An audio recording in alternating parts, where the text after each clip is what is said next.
Expiação. O assunto de hoje é esse. O que é expiação? Expiação vem de uma palavra hebraica chamada propiciação, que significa aplacar a ira do Criador, a ira para a condenação. Propiciação, expiação, foi o que o Messias fez quando o Messias ele foi crucificado na cruz do Calvário. Muitas pessoas acham que o Messias, ele morreu por todos. Mas as pessoas não sabem o que o Messias fez na cruz do Calvário quando ele morreu. Quando o Messias morre, ele faz expiação pelos pecados. A pergunta é essa: ele fez expiação pelos pecados de todos, ou ele fez expiação pelos pecados apenas de um grupo seleto de pessoas? O que a Bíblia ensina é que o Messias, ele não morreu por todos. A Bíblia diz que o Messias, ele não ora pelo mundo. Em João 17:9, o Messias diz que ele não roga pelo mundo. O Messias roga por aqueles a quem o Pai traz a ele. Ou seja, somente os eleitos. Que sentido faz o Messias ter morrido por todos e não orar por todos? Ele diz que só ora pelos eleitos. É o que diz João 17:9.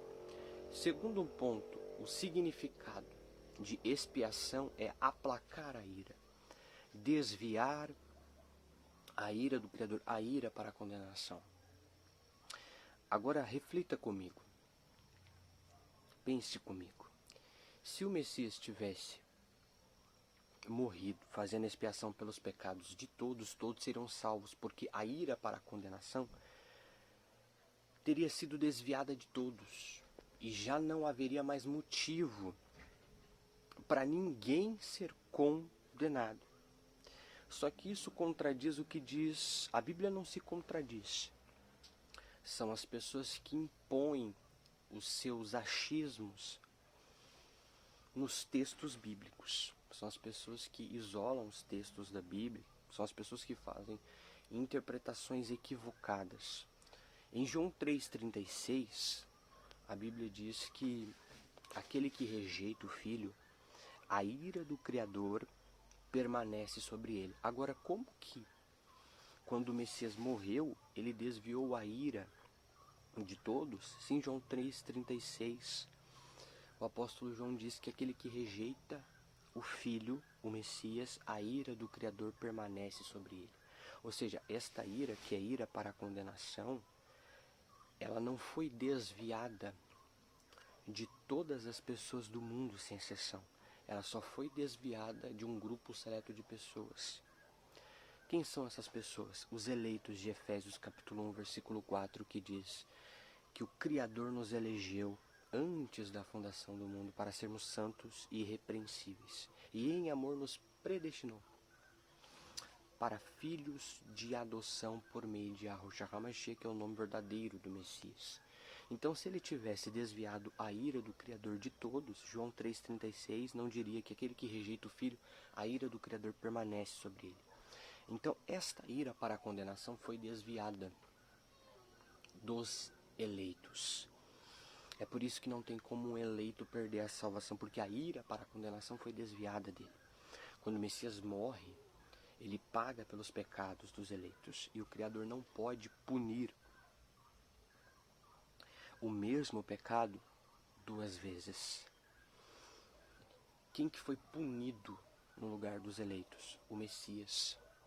Então, o Criador pune o Messias pelos nossos pecados, para que nós, os eleitos, não fôssemos punidos, não fôssemos destruídos no lago de fogo.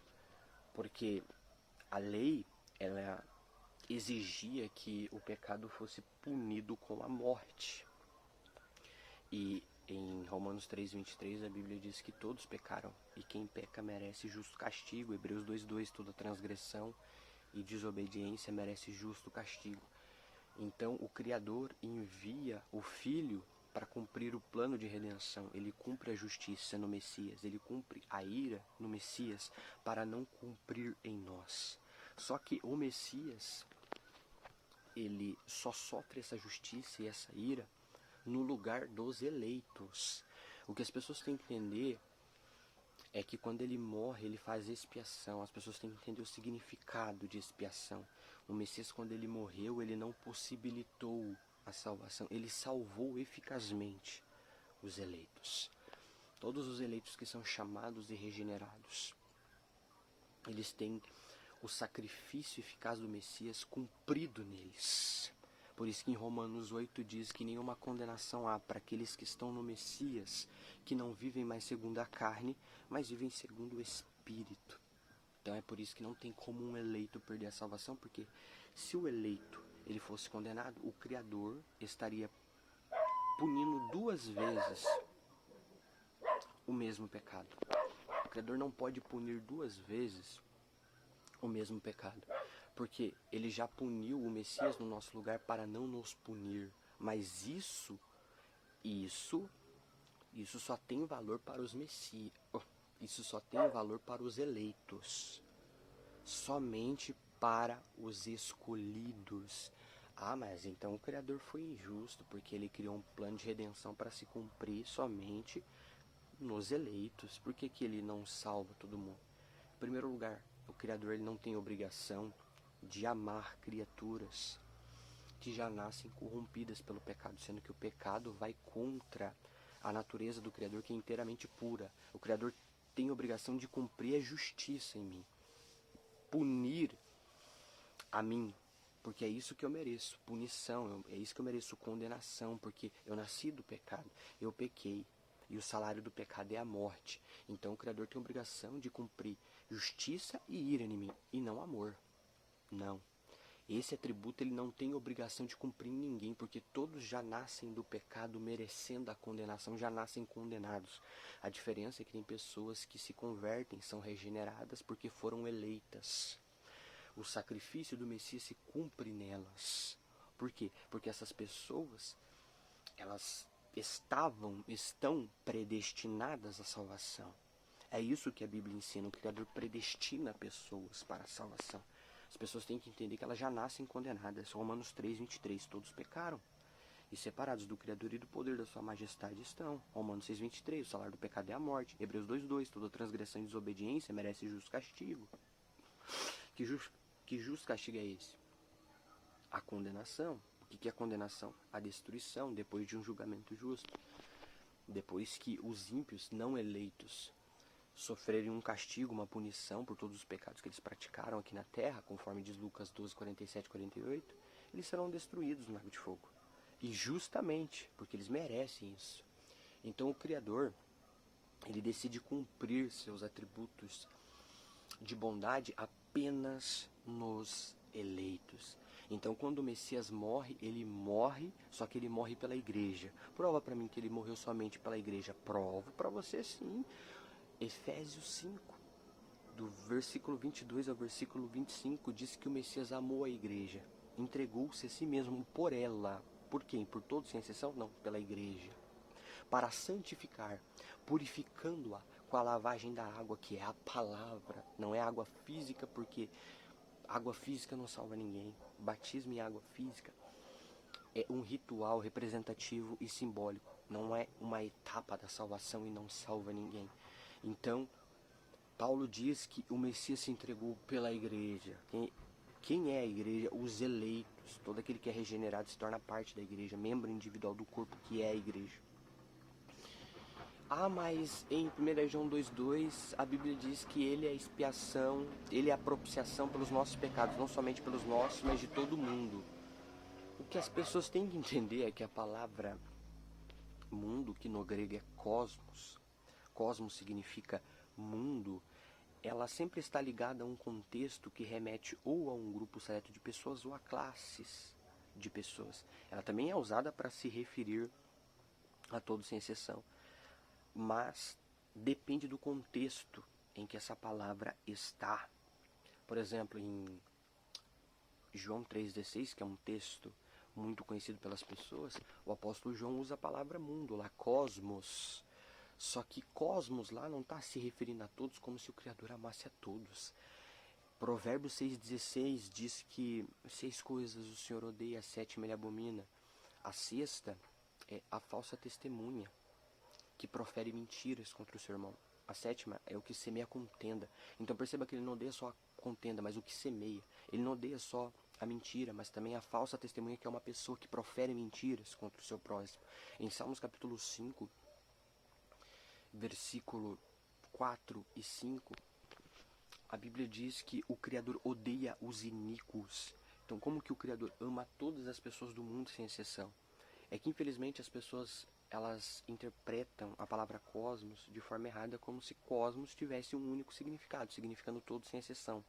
Então, em João 3,16, o apóstolo João diz que o Criador amou o cosmos, o mundo, de tal maneira que deu o seu unigênito, para que todo aquele que nele crê não pereça, mas tenha vida eterna. Então o contexto nos revela que cosmos ali está se referindo somente aos que creem. E quem que já creu, que crê e vai crer até a vinda do Messias? Somente os eleitos, porque só os eleitos possuem o dom salvífico da fé. Porque a fé não é uma questão de optar a acreditar, mas sim um dom, é confiar inteiramente no Criador. Então o cosmos lá está se referindo aos eleitos, aos escolhidos, porque só os escolhidos vão crer. E como que a maioria dos hereges interpretam João 3,16? Eles interpretam como se o mundo ali fosse todo sem exceção. É todo sem exceção? Então me explica 1 João 5,18, que diz que o mundo está sob o poder do maligno. Se cosmos tem um único significado, significando todo sem exceção, ao mesmo tempo que o Criador predestinou pessoas para a salvação, regenera pessoas e ama essas pessoas, ele também as odeia, porque deixa elas sob o poder do maligno. Só que não é isso que o apóstolo João quis dizer em 1 João 5,18. Quando ele usa cosmos lá, ele está se referindo ao sistema mundial, ao sistema mundano. Só que para essas pessoas que interpretam o mundo como se o mundo tivesse um único significado, infelizmente, o mundo, no conceito dessas pessoas, entraria em contradição, porque ao mesmo tempo que o Criador ama a todos, ele deixa todos sob o poder do maligno. O problema está na interpretação de texto, na interpretação de uma palavra, na falta de estudar os textos originais, as palavras originais, o significado dessas palavras. É aí que está o problema.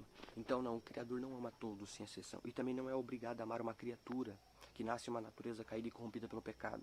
Uma criatura má, como o Messias disse em Mateus 7,11, vós sois maus. Uma criatura má, como o próprio apóstolo Paulo disse, eu sei que isto é na minha carne e não habita bem algum. Que obrigação o Criador tem de amar você? Criatura má, cobiçosa, mentirosa, prostituta, prostituto, adúltera, adúltero, fornicário. Que obrigação ele tem? Ele tem a obrigação de cumprir justiça em você. Punir você, porque é isso que merecemos. Então os eleitos recebem misericórdia, graça e amor, bondade. Agora, os não eleitos recebem justiça. É justo eles serem condenados, porque nasceram do pecado, pecaram. E o salário do pecado é a morte. A condenação é a destruição de todo o teu ser. Então, vamos entender de uma vez por todas que não, o Criador ele não ama a todos e o Messias também não. O Messias, ele ama as suas ovelhas. O Messias, ele se entregou-se somente pela igreja. E o Messias disse que ele não ora pelo mundo, mas por aqueles a quem o Pai os entregou, traz até ele. João 17,9. Então, infelizmente, as pessoas receberam uma lavagem cerebral na mente, no seu cérebro, e saem por aí dizendo que o Messias ama todos. Não, não é essa a pregação. Você não encontra Paulo, os discípulos, saindo pelas cidades de Israel e dizendo Jesus, primeiro que isso é um nome pagão, que tem origem no paganismo. No paleo-hebraico não existe a letra J, existe a letra Gimel com som de G e não de G. Não existe esse som vocálico nas letras do paleo-hebraico. Vai estudar, pelo amor do Criador. Ser salvo compreende conhecer o Criador. Ninguém é salvo na ignorância. Ignorante não é salvo. Então o Messias não morreu por todos. Algumas passagens dão a entender isso, mas o problema é que as pessoas ignoram o contexto. O problema é que as pessoas não entendem que as cartas são direcionadas. à igreja, aos eleitos, as pessoas que recebiam a carta naquela época, ou seja, a igreja regenerada daquela época e a igreja posterior, de anos posteriores até os dias de hoje. Ela é direcional aos eleitos, aos regenerados, e não a todos sem exceção, tanto a igreja daquela época como também pessoas que futuramente passariam a ouvir a chamada, conheceriam essa doutrina, as doutrinas salvíficas, e passariam a serem regeneradas. Então é muito triste, é muito triste. Infelizmente as pessoas têm que estudar, infelizmente o povo perece por falta de conhecimento, infelizmente as pessoas ficam seguindo esses pseudos pastores, esses falsos pastores, que ensinam um falso evangelho, não ensinam as doutrinas salvíficas, depravação total, expiação limitada, predestinação. Eles nem sabem o que é isso, eles não ensinam o nome verdadeiro do Criador. Eles, em vez de estudarem os originais para terem acesso ao nome, eles dizem que o nome do Criador é impronunciável, eles dizem que ninguém sabe o nome do Criador, sendo que o Criador revelou o seu nome a Moisés. Só que eles se limitam ali, na Bíblia em português, na versão aportuguesada. Só que, por que isso acontece? Para se cumprir Marcos 4,9, que diz que a vós é dado saber os mistérios do reino do Criador. Mas aos que estão de fora tudo é dito por parábolas, para que vendo, vejam, não compreendam, ouvindo, ouçam, não entendam, para que não se convertam e seus pecados não sejam perdoados. Então, só os eleitos têm acesso a toda a verdade escriturística. Então, que o Criador abençoe a todos vocês e estudem, porque o povo perece por falta de conhecimento. Abandonem esses templos heréticos e estudem. Congreguem, mas congreguem com pessoas salvas dentro de lares e não dentro de templos, porque não existe ordem para isso. Que o Criador te abençoe, que Arraiá, Ashar Arraiá, abençoe a todos, em nome de Yahushua HaMashiach, que é o nome verdadeiro do Messias.